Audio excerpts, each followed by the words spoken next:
Ladies and gentlemen, the man you are about to meet is the author of Hot Commodities, Adventure Capitalist, The Ultimate Road Trip, Investment Biker, Around the World with Jim Rogers.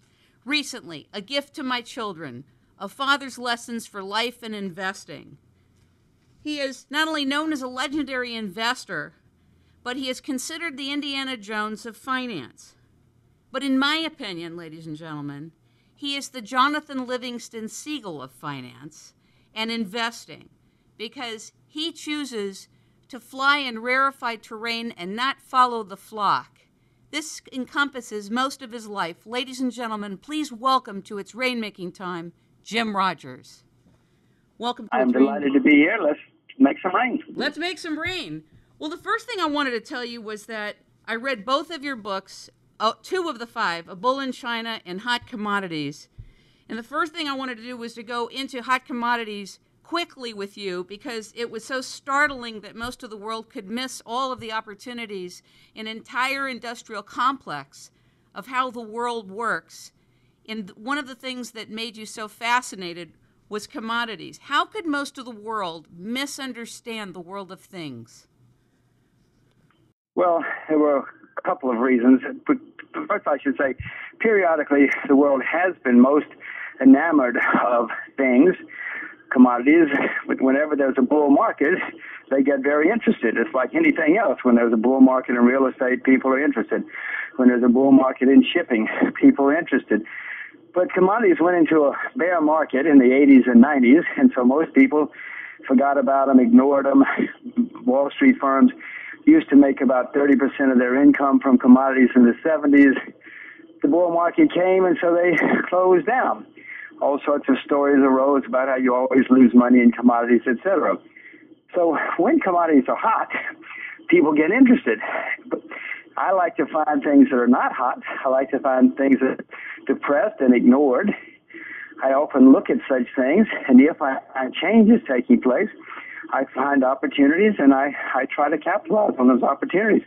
That's what happened again with commodities at the end of the 1990s. You talked about in Hot Commodities that most people cannot detect a bull market when it's coming. Why is that? Well, usually because things are depressed and quote, everybody knows that's a bad investment, whatever the investment happens to be. And so they ignore it. They leave it alone, and they don't even bother to look because, quote, everybody knows you lose money if you invest in that field. They don't see the changes that are taking place. Most people wait until prices are going up before they start looking at something. And usually things have to go up quite a lot before people get interested. Of course, then it's getting late in the day, but unfortunately, that's the way the world has always worked. I don't like it, but I learned that early on in the investment business, and so I learned that I should be looking at things where, quote, everybody knows it's a terrible investment. You see the world from the ground up, which is why you took this motorcycle trip of grand and galactic proportion, to give you access to this reality that most people are not interested in accessing and wouldn't take the time, the energy, and the money to do. Obviously, you're very passionate. I've listened to practically every online interview that's ever showed up there, read these books from cover to cover, and it seems like your basic business, part of it is opportunity identification. Would you say that? Well, again, you could put it that way. I like that turn of phrase. First, I should say to you, I went around the world on a motorcycle because I've always wanted to seek adventure, and I've always wanted to see the world. I was not specifically looking for investment ideas. Now, the nature of who I am and my background is such that if I see opportunities, clearly I'm going to do something. I'm not just going to keep riding and say, wasn't that interesting? So whenever I would come across something, it doesn't matter whether I'm traveling around the world seeking adventure or walking down the street. If I see something that looks like an opportunity, then I try to do some more and perhaps take advantage of it. But it seems like the thread that ties everything together in the whole gestalt of your life, Jim, is that you are fascinated with the interconnectedness and the systemic workability of everything, how something can happen in one part of the world in one industry and be impacting life in another part of the world. And you've had this fascination, as you say, like a three-dimensional puzzle of trying to figure it out. Is that true? Well, that's one of the fascinating things about life, the world, the investment world especially. It's always changing. There is, I would say, it's a four-dimensional puzzle when you throw in time as well. You know, three dimensions are complicated enough, but then with much of the world, there's time, because things are always changing. Even if you figure out the three-dimensional puzzle, oh my gosh, now it's a day later or a month later, and things have changed. So you have to start over again. But that's what makes life so fascinating. That's what makes investing so fascinating. And certainly when I go around the world, whatever I'm doing, if I see something, I try to put the pieces together to see what caused it and what's going to happen next. You sound like you're running. Are you taking a jog? I'm on my bicycle. Incredible. Actually. Talk about multitasking. I'm just working out while I'm trying to do two birds in one stone. Oh, my God. I was going to say. I'm having a heart attack. You'll be the second to know. I was going to say, I'm the one who should be nervous and breathing heavily, not you. No, it's just a simple bicycle. Don't worry. Okay, very good. I love the part in Hot Commodities, how I want to go back to this because this to me is such a primer and an eye-opener. Aside from a bull in China, which totally awakened me to China and all the mistruths I've ingested in others about China, the fear of China, the foreignness of it, you really articulated and really brought it into a full living color texture of opportunity. I've never seen a country translated so vividly. I could feel it booming in the book. But in Hot Commodities, I really want you to talk about, just spend a couple of minutes about what you saw as a missing opportunity that made you form an index, the Rogers International Commodities Index. What happened? I saw the commodities had been in a long bear market. I saw that the prices were very cheap historically because everybody had ignored them. I saw that nobody had been investing capacity for commodities for about 2 decades. And I saw the demand was continuing to grow. I mean, after all, I'd been around the world, and I could see what was happening out there in the world. So I said, well, it's time to invest in commodities again, after doing some more research and homework. So what I would do was invest in a commodities index, because index investing has been proven repeatedly to be the way to invest. And at that time, I was about to head off around the world again for 3 years on my second trip, and so I wasn't going to be able to sit and really focus too much on any kind of investing. So I said, well, I'll just put an index fund, put my money in the index fund, and off I'll go. Well, I did my homework, and I found that there was no decent index for commodities, which made me even more optimistic about commodities, because when I realized this index was so ignored and forgotten, there wasn't even a good index to put my money into commodities in an index fund. The only way I could do it was to start my own index. I would not put any of my money into any of the existing indexes, commodity indexes, at that time. When you said there wasn't a good index, explain it, though. Why? What was not working in the indexes that you saw that you thought were shoddy or just ineffective? Well, one of the existing indexes was by Goldman Sachs. I told them this, so I'm not speaking out behind their back. But I looked at it, and it was about 65 or 70% oil. I said, what kind of index is that? But more importantly, I found that it changes very dramatically every 2 or 3 years. They change it depending on what goes up in price. Well, I mean, that's not the way I invest. Mother invests that way. She likes to buy something after it goes up, but I don't. So I said, well, I can't invest in this index, because if you invest with Goldman Sachs, you'll have no idea what you're going to own in 3 or 4 years. And they have no idea either, because it always changes. So I looked at the others. The Dow Jones had an index, which they didn't even know they had an index. It was so ignored. I had to tell them about their index. So then they started getting interested, but their indexes pretty hopeless as well, even when they renewed it. So I found problems with all of the existing indexes. I could go down one by one, but let's not waste our time. Although I guess I should talk about the CRB, the Commodities Research Bureau. I thought that would be the obvious one, but it changes. I think it's changed 10 or 12 times in the last 50 years, and its weighting were ludicrous. For instance, it gave orange juice and crude oil the same weighting. Well, I don't know about your life, but crude oil is much more important in my life than orange juice, and in most people's too. So each one of them had problems. They've all been revised since I criticized them, but none of them still, or I wouldn't put my money in any of them still, even with their new good developments. Did you remember last year when Steve Jobs got very ill and he took a hiatus from Apple, and at that time the stock went down 100 points? Do you remember that, or did you hear of that? Yes. Well, the reason I'm bringing that up is I think it's very poignant that most of the world would invest in stocks that could be altered by perceptions in seconds, but be very afraid to get involved in the stuff of life, the things of life, which are commodities. And yet you can inflate stock prices and not even have to be making money in a company.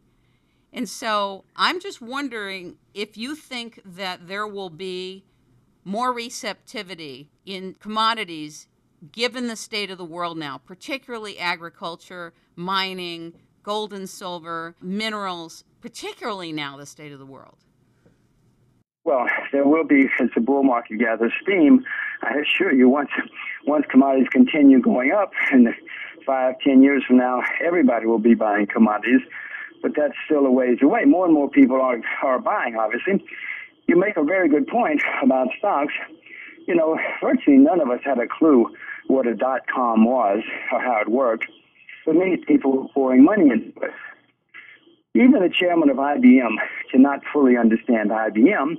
He's got hundreds of thousands of employees, factories, competitors, parts. I mean, it's impossible to fully understand IBM or Toyota or anything. However, with commodities, we all know what they are. We know what cotton is. I mean, before we go to work every day, we've used coffee, sugar, wheat, corn, orange juice, sugar. We have used rubber if we go running. We use cotton and wool and silk if we get dressed. Before we get to work, we use lead and zinc. I mean, we know what this stuff is. And it's a lot simpler, a lot easier, I should say, to commodities than it is stocks. What you have to do with natural gas is figure out, is there too much or too little natural gas? Now, I did not say that was easy. I just said it's a lot easier than trying to analyze natural gas companies. There are 500 natural gas companies in the world. Who knows, if you get it right, of course. If you know a company is going to discover natural gas in Chicago, then you should buy all the stock you can. By the way, you should call me up too, because I want to know about it as well. But the problem is, most of us don't get it right. Studies show that over and over. Enron was a natural price of natural gas had tripled, and yet Enron still went bankrupt. Enron went to zero. Commodities can never go to zero. They can go down, but they can never go to zero. So to my mind, commodities are less risky and simpler to understand than stocks, and yet it's hard to educate people to understand it.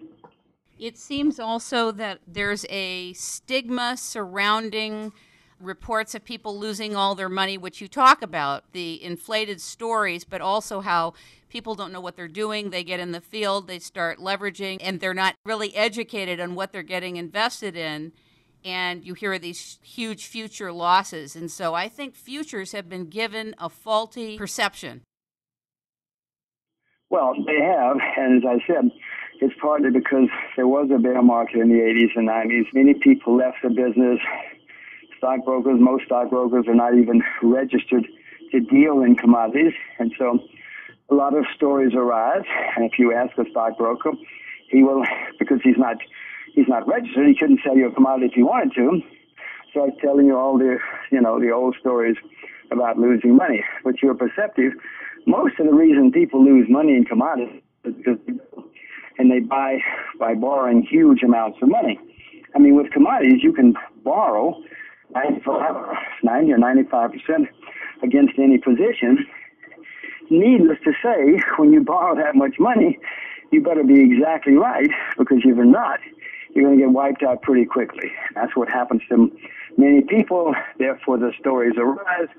But you don't have to buy commodities that way. IBM, most people put up 100% of the money when they buy it, and then they don't have to worry about margin calls or too much borrowing or anything else. You can buy commodities the same way. You can buy wheat and put up 100% of the price, and you never have to worry about a margin call or sudden swings wiping you out. But people don't think about those things, because after all, they're full of stories. It was a horrible market for 20 years, etc.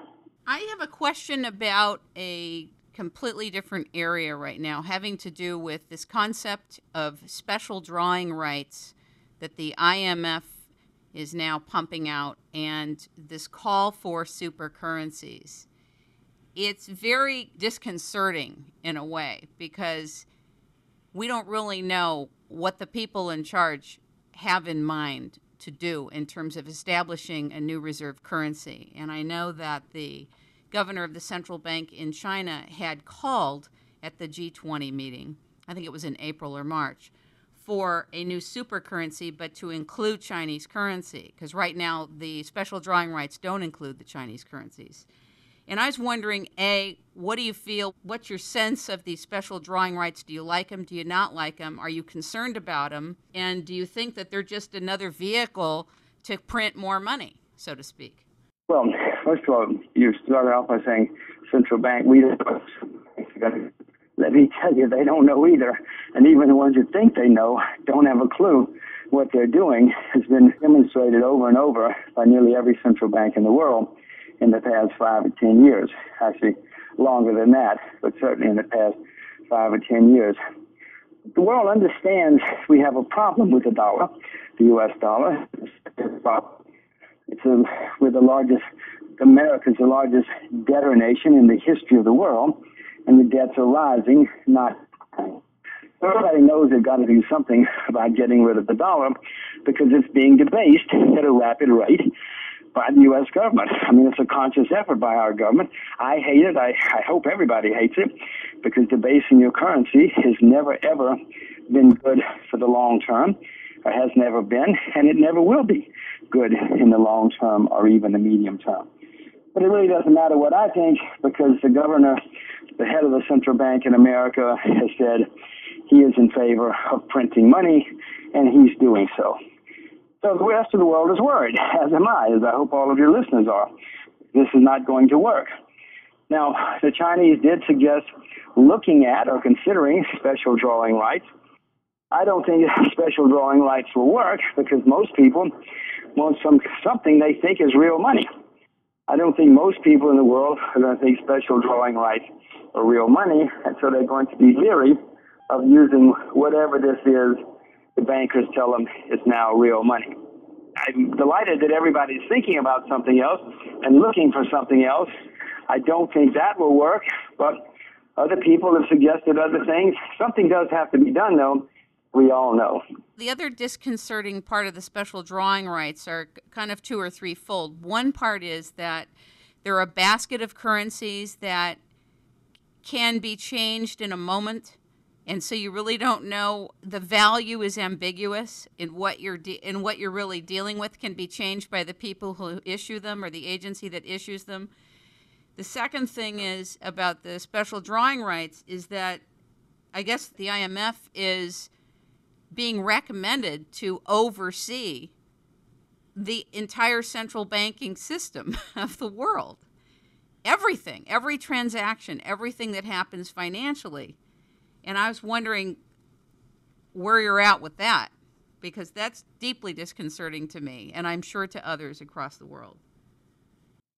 certainly should be disconcerting. That's sure. I mean, your point about it can be changed at will is very valid.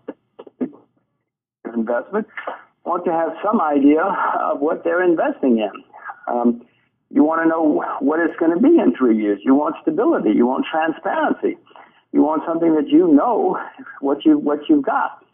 The other criticism, of course, is that it's all of these currencies run by the IMF. Well, the IMF has never been right about anything. It's astonishing if you go back and look at IMF history since it was founded. And by the way, it was founded for a specific reason after the Second World War. But since then, that reason no longer exists, and so the IMF over the years has totally changed its mission because, after all, they all wanted to keep their jobs, so they came up with other things that they could do, and it is mind-boggling to see how totally wrong the IMF has been repeatedly in the past 50 or 60 years. You know, several thousand people who work there, they have unbelievably good pay packages, they have a great pension plan, it is staggering how well they take care of themselves. But if you go around the world and look at what they've done, you would be appalled. Go around the world, which I did, but you can get out to their annual report for 1997, or pick any year and see what they said, and then look to see what happened over the next few years, and you're staggered that they even bothered to print the annual report. It turned out to be so wrong. So there are many reasons that special drawing rights probably will not work. It could work, but it's not with the IMF running it, and not the way the concept is portrayed right now. Also, in lending money to nations, I'm sure you are very well familiar with the IMF lending special drawing rights to nations and then coming in and taking over all their minerals, all their agriculture, all their mining, everything when they can't pay them back. And of course, they know that when they're lending that they can't pay them back. So I think that that's even more evidence how serious and important commodities are. The fact that the IMF would indebt other nations knowing they're going bankrupt, knowing they're going into spiraling exponential debt, but then go in for the kill to take the commodities, the minerals, metals, whatever they can get in terms of real things. As far as I'm concerned, the IMF should be abolished.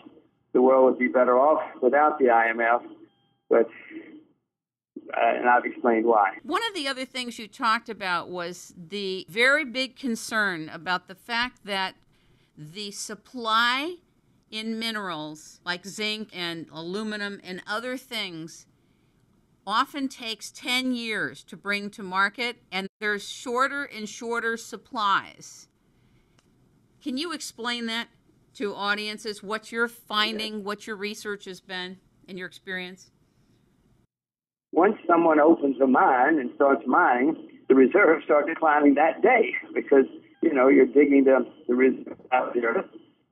And all mines have a certain lifespan. Eventually, you dug all the tin out, or you dug all the lead out, whatever it happens to be. And so the mine is depleted, closed up, and abandoned. There are plenty of mines all over the world and have been for thousands of years. Then, if you do want to open a new mine, you have to raise money, you have to get approvals, you have to do 100 things. And on average, any mining company can tell you this, on average in the world today, it takes 10 years to bring a new mine on stream. Some countries it's worse, the U.S. is worse with the environmental and many other regulations. In China, it's shorter, depends on the country. But on average, it takes 10 years to bring a new mine on stream. In the meantime, all the other mines in the world are being depleted because by nature of the beast. If you have a copper mine, it's not sitting there making copper. There's only so much copper in that deposit, and once it's all mined, that's the end of the story. So all mines are depleted while we're sitting around wondering if and when new mines will come on stream. What do you think would expedite the ability to, A, locate mines, locate the minerals in the mines or whatever it is that we are mining for and shorten the time span? Is it better technology to locate it and to find it and extract it? Well, the main thing that's needed for more discovery is more money, because much of the world has been explored. Not by no stretch is nearly all of the world, but at least a lot of the world has already been explored, looking for mineral deposits. So what is necessary is a lot more money now if you want to increase exploration. But of course, people don't want to put more money into exploration, because unless you find something very big, you're going to lose 100% of your money. So, and these days, not much money going into exploration. New mines. But even then, if you discover it, it's going to take a long time. I guess if you discovered it, you could please fewer regulations, fewer requirements, and not make it so difficult. Once upon a time, it didn't take 10 years to bring a mine on stream. But those regulations have grown up over the years, so now it's very difficult to bring on a mine in most parts of the world. That would have to change too. I did an interview the other night with Paul Smith, who was part of the Special Forces, and he was one of the early adapters of something called remote viewing, which the NSA had funded a $50 million investment into this very, what you and I and others would consider an esoteric kind of parapsychic project, where they actually discovered a methodology accessing data. They could locate anything, transcending time and space, literally locate anything. They found out that all matter is still recognizable, locatable, alive, from conversation to the descriptions of where things are located, way beyond clairvoyance. They use this methodology called remote viewing. And I'm just wondering if the mindset that you brought in that allowed you to become receptive to the world of things, and the mindset in you that became open to where people weren't looking, I have a feeling that one of the ways to quicken the exploration and discovery time frame is to use new methods for discovery that are proven, verifiable, and that work. And of course, it's off the track, it's off the grid of human thinking, but who cares? If NSA has used it and tried it and funded it, and it's working and can be taught and transferred, teams of people can be put in place to be looking for commodities, for minerals, for mines, and would save a ton of time and money, so that investors weren't really betting in an area and having to wait 10 years to see if there's something there. Something to ponder. Pretty wild, isn't it? It works. Of course, it's going to change the world. It's going to make somebody extremely rich. It's already here. If it works. And it totally works. But even then, I beg your pardon? It not only totally works, it works in real time. Well, wait a minute. If it works, why don't they tell us where the oil is? Why don't they tell us where the gold is? You absolutely can. By the way, there's other methods, but this is a very serious protocol that's used. It's kind of like controlled clairvoyance, but you should maybe, at your leisure, when you're doing your workouts, listen to that interview with Paul Smith, because he'll tell you literally what they do. You can go back in time, and you can also be in real time. The biggest problem with bringing in new knowledge and discovery is dealing with other people's mindsets, as you well know. It's worse in science. It's horrible in academia when you're bringing in new knowledge, particularly in the realm of exploration and discovery. I interviewed a guy named Bill Cox, who is a dowser, who was the person, he's now, I think, almost 90, but he worked with Vern Cameron to go in when Lake Elsinore was dried up in the 60s, located water below aquifers. Get that, below aquifers. had to instruct the drillers a totally different way to drill. A, they weren't used to looking for water below aquifers, so there was a shutdown in the mindset. B, they didn't know how to drill below the aquifers at that point. And he was the one who brought up all that water in Lake Elsinore. And to this day, most of the people think that water in Lake Elsinore is just regular rainwater rather than coming up through supercooled steam. So exploration and discovery is so exciting. And when you have the opportunity to work with people who are open to new knowledge and who are receptive to new ways of getting things done and exploring and discovering, things can happen very quickly.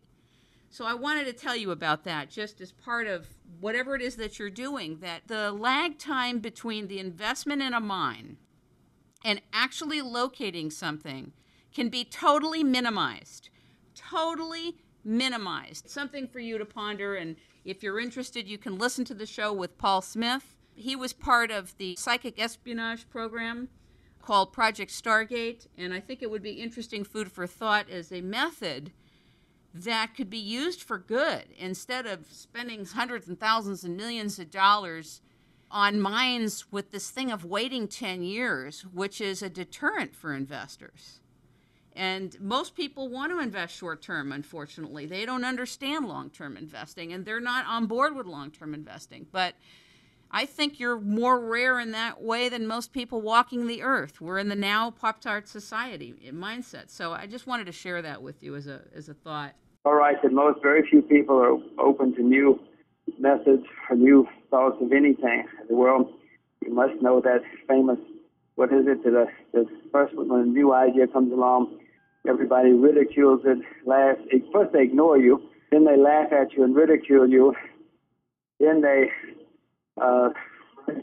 accept it, and then they try to take credit for it. Exactly. Themselves. It's been proven. I will say, if Mr. Smith, I don't dispute it, I'm just suggesting that if Mr. Smith is right, why doesn't he find some oil for us? The proof is in the pudding. Water story is great. They went and proved what they were talking about. And nobody doubts them anymore. Prove it. Something is going to end this bull market in commodities. All bull markets have come to an end, whether it's in stocks or commodities or anything else. This one will too. And maybe Mr. Smith has the answer. But instead of talking on the radio, we ought to be out there finding some oil if it's legitimate. Actually, I'm not trying to sell Mr. Smith, nor did I interview him for that reason, but I've been interested in that program because of the knowledge that there are things that can be located without years and years of traditional methodology. That's all I'm saying. But he is already every day proving what he does. You should probably, at your leisure, listen to that interview and see what you think. And if you are interested, you should call him and let him do something for you to find whatever you're looking for. All I can tell you is the speed at which things can get done now is amazing. And just because a lot of these methods are not known to most of the public, it's because most of the public is shut down to 99% of new knowledge. And it's unfortunate, but it's the facts. There's a fortune to be made finding oil. If he doesn't know that, why do I waste my time? If Mr. Smith doesn't know that there's a gigantic fortune to be made finding a gold mine, please. I would like to talk about a bull in China, since you are a bull in China. And it's so exciting how you've described the opportunity in China. I had no idea that the transportation is transforming there, agriculture is transforming there, jobs are transforming there. You described 5 different industries, at least, of this boom that's happening in China. Why do you suppose it is that Americans, I can't speak for the rest of the world, but Americans are still lagging and dragging and weary? Is it because they feel the Chinese are so different, or we feel the Chinese are so different, or what myths we've been told? Well, it's back to what we were talking about before. China was for 300 years. Then they had this disaster with Mao Zedong, this 30-year period of communism, which, of course, there was the Cold War, and we were all spreading horrible propaganda about each other. They were telling people terrible things about us and we about them. And so people came to believe that China was a disaster. It's cetera. And it was. It was a disaster. But 30 years ago, that changed, and they started unleashing entrepreneurship and capitalism again. And that has led to one of the most astonishing booms in the history of mankind. They still call themselves communists, but they're among the best capitalists in the world right now. I know people say that they're the best capitalist in the world. You know, Massachusetts is more communist than China is these days. California is more communist than China. But most people it's like what the story with commodities before. A major change has taken place. Most people are not aware of it. You're bowled over. Anybody who goes there sees what has happened, especially somebody who was there 30 years ago and then comes today and sees, oh my goodness, it's not the same anything. The Chinese have had recurring periods of greatness in their history over the past several thousand years. They've also had recurring periods of disaster for about 300 years. Up until 1979, well, that's all changed now, and people should understand that. You talked about agriculture transforming there, medical insurance is becoming available in China, travel is booming, transportation with new mag trains and planes, new airplanes and airlines, even a green organic theme is going on as well. I wouldn't have thought that at all. I would suggest that people look out their window. First, they look around their house, look around their office, and look out their window. And everything that's happened to America in the past 100 years is now happening in China. Although in some cases they're ahead of us because, you know, we're bogged down a little bit by our history. I mean, we have landlines for telephones. Chinese hand phones everywhere because they have leapfrogged, you know, over that whole generation where we all put in telephone lines. They've skipped that. They don't need them. We don't need it for that matter. But we, in our history, because of history, we have a lot of phone lines still. But all you got to do is look around, see what's in Europe. The same thing is happening in China, only very, very quickly, because they're trying to catch up. They're building roads. They have the best highways in the world right now. Only they learned, the Americans and the Europeans and the Japanese, how to build roads, and now they're doing it at a very rapid rate. I mean, whatever you see, they do because they want to live like we do. Do you know, I opened a new Apple keyboard today, and I looked at the back of it, and it said made in China. Everything we see. I mean, there's so many things that are seemingly, you look at products that are all made in China. It's hard to ignore. What is it? Well, you're exactly right. The world is changing. Don't get me wrong, and I explain in the book that there will be plenty of problems in China. We in America had plenty of problems as we rose to power and glory. They will too. But right now, they are in a boom phase, a growing phase, and they can produce things cheaper than we can in many areas. And also, I mean, China produces several 100,000 engineers every year. Not every decade, every year. We produce hardly any engineers in America, as you know. The education, the ambition, the opportunities are much different in China, and therefore they are growing. I mean, 100 years ago, we were the new kid on the block, and we boomed and had a spectacular period. The British had a great period in the 19th century. This has happened throughout history. The Spanish did in the 16th century. So nothing unusual about it. It happens to be in this particular era, China, that is the new kid on the block. Is your daughter named Happy? Yes, one of my daughters is named Happy. You're right. What's your other daughter's name? Well, her name is Beelan, which is my middle name, a family name, but we call her Baby B. She is known as Baby B. Baby B? Darling. Baby B, yes. What? It's quite she works like a bee. No question about that. I notice you're very concerned about your kids, and I notice you wrote this book, A Gift to My Children, A Father's Lessons for Life and Investing. When was that written? Well, it was written over the past couple years. It started, I was born in 2003, and I started thinking of all the things. See, I came to parenthood late. I used to think children were a waste of time and money and energy, and I never wanted to have children. I used to feel sorry for people who had children.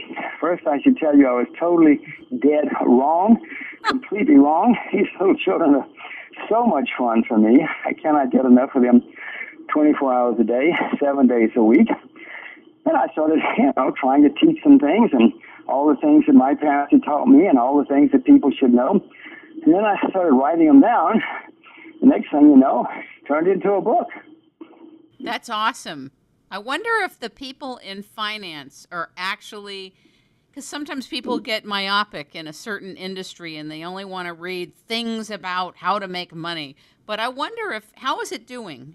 Is it out there, or is it kind of a quiet book?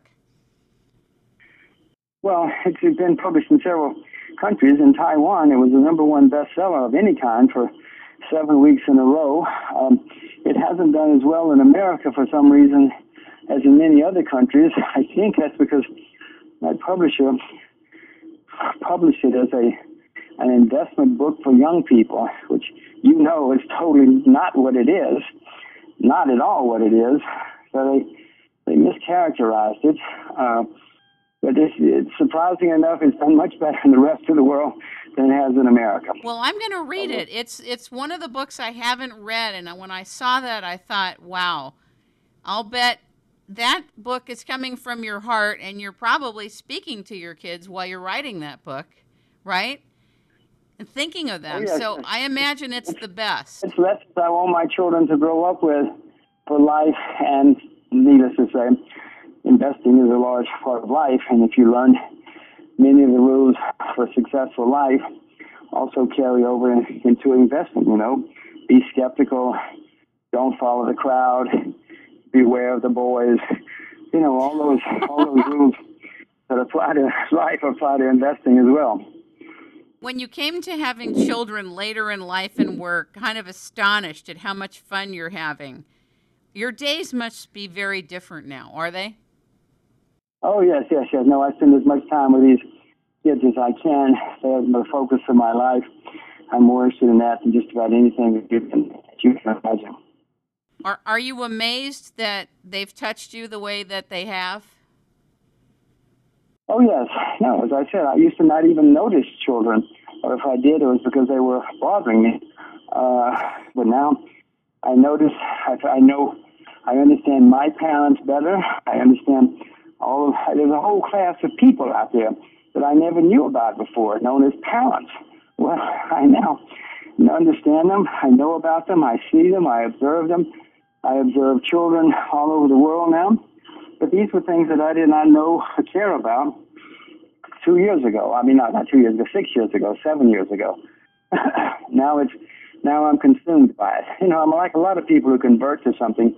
I'm converted to parenthood, and that's what this book is all about. That's amazing. How to make them successful, happy people. You can ask me in 30 years if I got it right or not. As I watched a lot of your interviews in the traditional interview context and, financial news and Bloomberg, you get asked a lot of the same questions over and over and over of people wanting tips and what do you think about this and that. They don't really ask you a lot of questions about you.